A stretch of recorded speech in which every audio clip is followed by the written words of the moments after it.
Everyone, आज मैं आपके साथ शेयर करने वाली हूँ मेरी गवर्नमेंट जॉब की journey from start to end. मैं स्कूल में कैसी थी, फिर मैंने कौन से कोर्सेज किए, कैसे गवर्नमेंट जॉब लगा, उसमें मेरा स्ट्रगल क्या है, मेरी मैरिज किस उम्र में मुझे गवर्नमेंट जॉब लगा, ये सब मैं आज आपके साथ शेयर करने वाली हूँ। अगर 1% भी मेरी कहानी से आप इंस्पायर होते हैं ना, तो मैं अपने आप को खुशनसीब समझूंगी। तो शुरू करते हैं। एज आपको हमें ऐसा लगता है कि नहीं, स्कूल में टॉपर जो होते हैं वही कुछ कर सकते हैं, हम तो कुछ नहीं कर सकते, लेकिन ऐसा कुछ नहीं होता यार। मैं क्लास में बहुत डम स्टूडेंट थी। डम यानी कि मैं पढ़ाई में अच्छी थी लेकिन मुझे कुछ करना नहीं था। मुझे ऐसे मज़े करना बहुत अच्छा लगता था, स्कूल बंक करना अच्छा लगता था, होमवर्क कंप्लीट ना करना अच्छा लगता था। ऐसे ही मुझे लाइफ को एंजॉय करना अच्छा लगता था, कार्टून्स देखना अच्छा लगता था, टीवी देखना अच्छा लगता था, यही अच्छा लगता था। स्टडी बिल्कुल अच्छा नहीं लगता था। लेकिन 9 तक तो मैं ऐसे ही पास होते गई। वो जो बोलते हैं ना कि कल एग्जाम होता था तो मैं आज सिर्फ ऐसे पढ़ लेती थी, वो भी इसीलिए ताकि मैं फेल होके बैक क्लास में नहीं बैठना चाहती थी। इसीलिए कभी कभी तो मैं स्कूल को दोपहर को ही बंक करके घर आ जाती थी, ऐसी थी मैं। लेकिन वो कहते हैं ना कि एक दिन ऐसा आता है और आपके लाइफ का टर्निंग पॉइंट होता है, वही एक दिन आज भी मुझे रिमेम्बर है। वो एक रात जब हमारे अंकल हमारे घर पे आए थे और वैसे ऐसे ही उन्होंने बोल दिया कि ज्योतिष ने बोला है कि ये लड़की 10th में फेल हो जाने जाएगी, यानी कि मैं फेल हो जाऊंगी 10th में। तो ये बात तो मेरे ईगो पे आ गई। तो मैंने कहा अच्छा, आपके पंडित ने ऐसा बोला है ना, तो ये बात मैं झूठ करके बताती हूँ। और हमारे ज़माने में टॉप 5 और ये सब नहीं था। हमारे ज़माने मीन्स जब मैं पास आउट हूँ 2006 में 10th, तो तब टॉप 5 ये सब कंसेप्ट नहीं थे। तब बहुत से स्टूडेंट ऐसे थे जो फेल हो जाते थे। क्लास के 40 से 50% क्लास ही पास हो जाता था, बाकी सब लोग फेल हो जाते थे। ऐसा था, तब बहुत टफ थी 10th। तो तब मैंने सोचा कि नहीं यार, अब तो मुझे करना ही है। तो मैं ऐसे स्टडी पे लग गई, ऐसे लग गई कि 10th में मुझे अच्छे मार्क आए। और जो लड़की स्टडी नहीं करती थी उसने 11th-12th में साइंस ले लिया, और साइंस में भी मेरे बहुत अच्छे मार्क्स आए। लेकिन हमारे ज़माने में ना डीएड का बहुत क्रेज़ था। जब हम छोटे थे तो टीचर्स को देखते थे, हमारी टीचर्स, हम उन्हें बाई बोलते थे। तो हमारी टीचर्स ना ऐसे अच्छी अच्छी साड़ियाँ पहन के आती थी, उनके ऐसे लंबे लंबे बाल होते थे। तो वो देख के हमें बहुत अच्छा लगता था और हम भी सोचते थे कि यार हम भी एक दिन टीचर बनेंगे, ऐसे ही बनेंगे, ऐसे ही जाएंगे स्टूडेंट को पढ़ाने। तो मैंने 12th के बाद मुझे अच्छे मार्क्स आए थे, लेकिन फिर मैंने डीएड ज्वाइन कर लिया। तब डीएड में भी बहुत कंपटीशन होता था, आपको जल्दी से एडमिशन नहीं मिलता था। लेकिन मुझे मिला, फिर मैंने डीएड कर लिया। डीएड के बाद जो कहते हैं ना कि टर्निंग पॉइंट फिर से आ गया, टर्निंग पॉइंट। तब ऐसा हुआ कि मैं डीएड पास आउट हूँ 2011-12 की। तो हमारे तब तब टीटी सीटी ऐसे कुछ तो था डीएड के बाद, तभी आपको गवर्नमेंट जॉब मिलेगी एज अ टीचर। और जब हमारा डीएड पास आउट हुआ तो तभी से टीईटी हुई ही नहीं। कुछ भी गवर्नमेंट जॉब के लिए, टीचर बनने के लिए जो कॉम्पिटिटिव एग्ज़ाम थी वही बंद हो गई।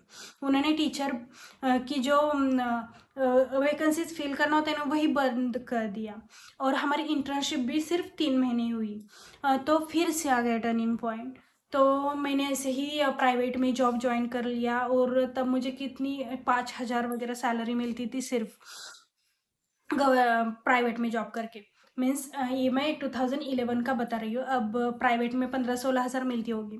तो मेरे मम्मी ने बोला कि ये क्या है, तू रोज़ साड़ी वगैरह पहन के जाती है और सिर्फ 5,000 के लिए, 5,000 के लिए तो अपना पूरा दिन बर्बाद कर रही है। और अभी तुम्हारी उम्र ही क्या है, तब मैं सिर्फ 19-20 साल की होगी। तो 19-20 साल की होंगी तब मैं। तो मम्मी ने कहा नहीं, तुम ये स्कूल लीव कर दो और तुम कोई कोर्सेज ज्वाइन कर लो। और हम जिस बिल्डिंग में रहते थे सतारा में, उसी के पीछे एक टाइपिंग का कोर्स था। तो मैंने सोचा ठीक है, तो फिर मैं वही कोर्स ज्वाइन कर लेती हूँ। क्योंकि मेरे बहुत सारे फ्रेंड्स तब ये कोर्स कर रहे थे और बहुत कॉम्पिटिटिव एग्ज़ाम्स हम दे सकते थे अगर वो टाइपिंग का कोर्स कर ले तो मैंने ज्वाइन कर लिया। मैंने मराठी 30, इंग्लिश 30, 40 ऐसे तीनों एग्ज़ाम एक साथ दिए और मैं तीनों में भी पास हो गई एज यूजुअल। तो फिर मैंने एमएससीआईटी किया, तभी मैंने एमएससीआईटी किया, तभी मैंने गिटार सीखा, तभी मैंने ड्राइविंग क्लास सीखा। मीन्स इतनी एनर्जी आ गई थी ना मुझ में। और वो जो होता है ना कि अगर आप का कोई कोर्स पूरा हुआ है और सिर्फ आप ऐसे ही घर में बैठे हैं तो empty empty brain or empty mind is the devil's house like that, so I don't want like that। तो मैंने सोचा कि चलो अपने आप को बिजी रखती हो तो इससे सोसाइटी वाले भी नहीं पूछेंगे अरे यार तुम क्या कर रही हो, अब ये तो तुम्हारा कंप्लीट हो गया ना, तो जॉब नहीं करती क्या, ये नहीं करती क्या, वो नहीं करती क्या। और उससे भी अच्छा है कि मैं कुछ तो सीख रही हूँ, ऐसा था मुझ में। तो वो सब मैंने कोर्सेस वगैरह ज्वाइन कर लिए। तभी बीच में घर वालों ने सोचा कि चलो अब डीएड वगैरह हो चुका है तो इसकी शादी का देखते। वैसा कुछ फिक्स नहीं था। घर वालों को लगा चलो अभी से देखना शुरू, तब मैं कितनी 21 22 साल की होंगी। तो उनका था कि चलो अभी देखने को स्टार्ट करते हैं तो 25 तक तो हो जाएगा। लेकिन ऐसा हुआ कि पहले ही रिश्ता बहुत अच्छा आया और सब जो पहले बार मुझे देखने आए थे उन्हीं से ही मेरा रिश्ता तय हो गया। तो एट द एज ऑफ 22 मेरी शादी हो गई। तो शादी के बाद लेकिन मुझे बहुत सपोर्टिव हस्बैंड मिले। तो शादी के बाद मैं शिफ्ट हुई पूना। तो पूना आने के बाद माय हस्बैंड वो मीन्स वो भी ऐसे ही सोचते थे कि नहीं तू प्राइवेट में जॉब नहीं करेगी, करेगी तो गवर्नमेंट जॉब करेगी वरना नहीं करेगी। तो मैंने कहा कि नहीं मैं कहीं तो प्राइवेट स्कूल ज्वाइन कर लेती हूँ, पुणे में इतने सारे हैं। तो उन्होंने बोला नहीं करेगी तो गवर्नमेंट, नहीं तो नहीं, तू अपना स्टडी चालू रख। तो मैंने वैसे अपना स्टडी चालू रखा। और फिर 6 महीने बाद मैं प्रेग्नेंट थी। शादी के 6 महीने बाद मैं प्रेग्नेंट थी। मैं अलग अलग कॉम्पिटिटिव एग्ज़ाम्स दे रही थी लेकिन कहीं पे कुछ हो नहीं रहा था।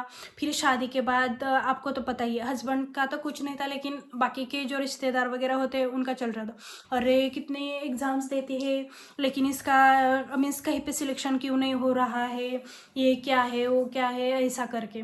और सिर्फ मेरे शादी को कितने 6 महीने ही हुए थे लेकिन फिर भी ऐसा सब कुछ सब लोगों ने बोलने को स्टार्ट कर दिया, कहीं पे तो प्राइवेट क्यों नहीं ज्वाइन कर लेती। लेकिन आई एम सो लकी कि मुझे हस्बैंड मेरे बहुत अच्छे थे। उन्होंने बोला कि नहीं वो कर रही है और मुझे उस पर भरोसा है कि वो करेगी। और मुझे भी ऐसा लगा फिर कि हाँ अगर अपने हस्बैंड का मुझ पे इतना भरोसा है तो मुझे तो करना ही है। तो मैं किसी का नहीं सुनती थी, मैंने बस अपने स्टडी पे फोकस किया। और मैंने सोचा चलो मेरे पेट में जो बच्चा पल रहा है उस पर भी ये अच्छा ही असर होगा इसका। अगर मैं स्टडी कर रही हूँ तो मेरा बच्चा भी मीन्स विद्वान पैदा होगा। ऐसी मेरी सोच थी। तो मैंने स्टडी को कायम रखा, तो मैं स्टडी करती गई और अलग अलग कॉम्पिटिटिव एग्ज़ाम्स देती गई। और अचानक से जो कहते हैं ना कि मैंने पूना यूनिवर्सिटी कुछ तो फॉर्म्स निकले थे तो वहाँ पे भी मैंने अप्लाई कर दिया था। तो उनकी जो ऑब्जेक्टिव टाइप एग्ज़ाम होती है ना वो हो चुकी थी और उनका कॉल आया कि आपका उसमें सिलेक्शन हो चुका है और आप डॉक्यूमेंट वेरिफिकेशन के लिए आ सकते हैं। तो हम डॉक्यूमेंट वेरिफिकेशन के लिए गए। तब मैं प्रेग्नेंट थी। गए वहाँ पे डॉक्यूमेंट वेरिफिकेशन वगैरह सब कुछ हो गया। फिर मैं भूल भी गई कि हाँ पुणे यूनिवर्सिटी से कॉल आया था या वो ये सब मैं भूल गई। तो उसके बाद मेरा 9th मंथ चल रहा था, मैं प्रेग्नेंट थी और मैं मायके थी सतारा में।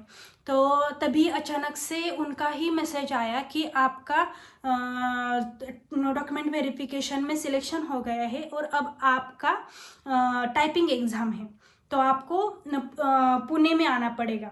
तभी एक कॉलेज में कौन से तो वो कंपटीशन था टाइपिंग का। तो तब तो मैं 9 मंथ की प्रेग्नेंट थी। मैं ऐसा था कि मेरी डिलीवरी कभी भी हो सकती है।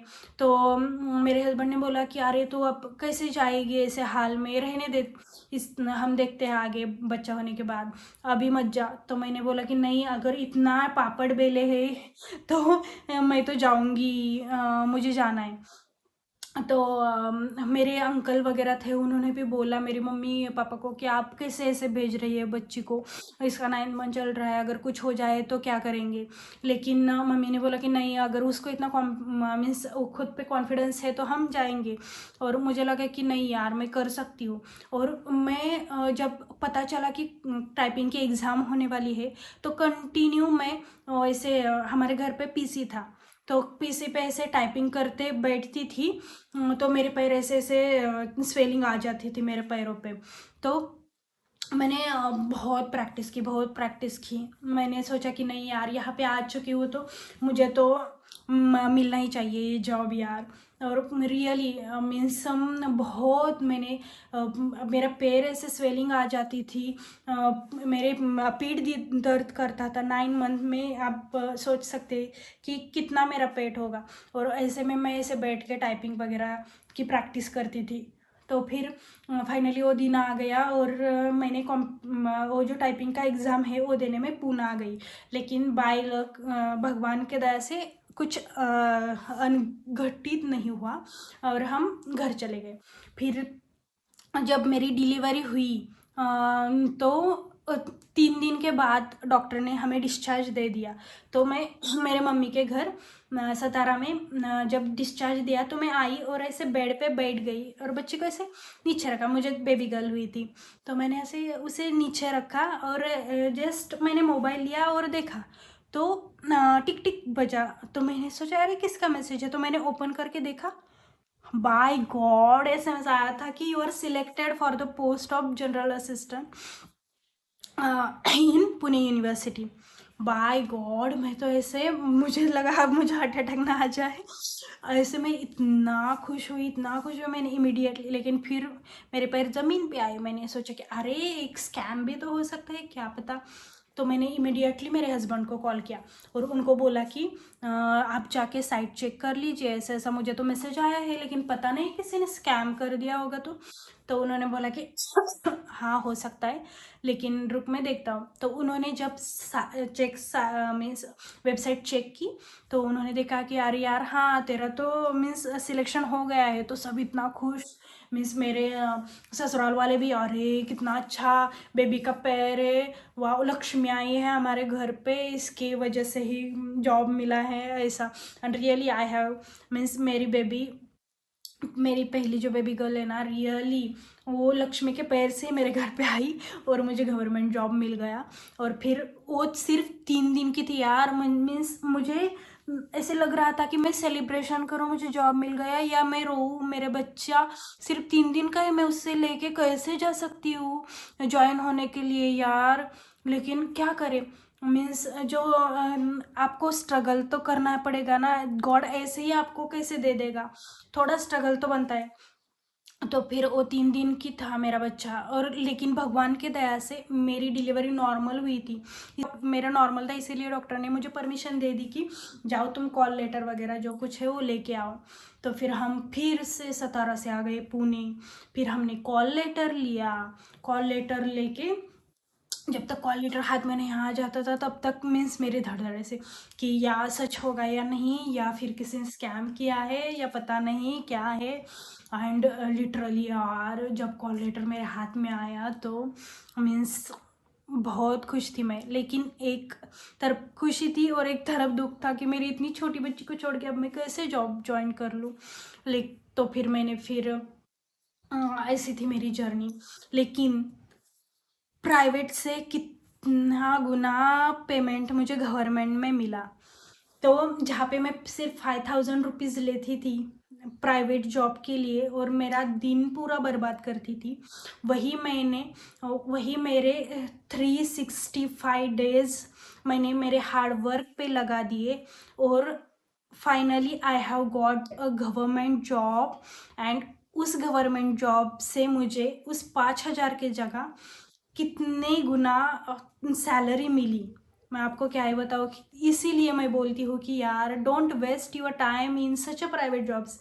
अगर आपको जेन्युइनली आपको ज़रूरत है तो ठीक है, लेकिन ज़रूरत ना हो तो don't waste your time, because 19 to 25 age is the means ये जो एज होती है ना, ये बहुत मायने रखती है यार, आपके लाइफ का टर्निंग पॉइंट होता है।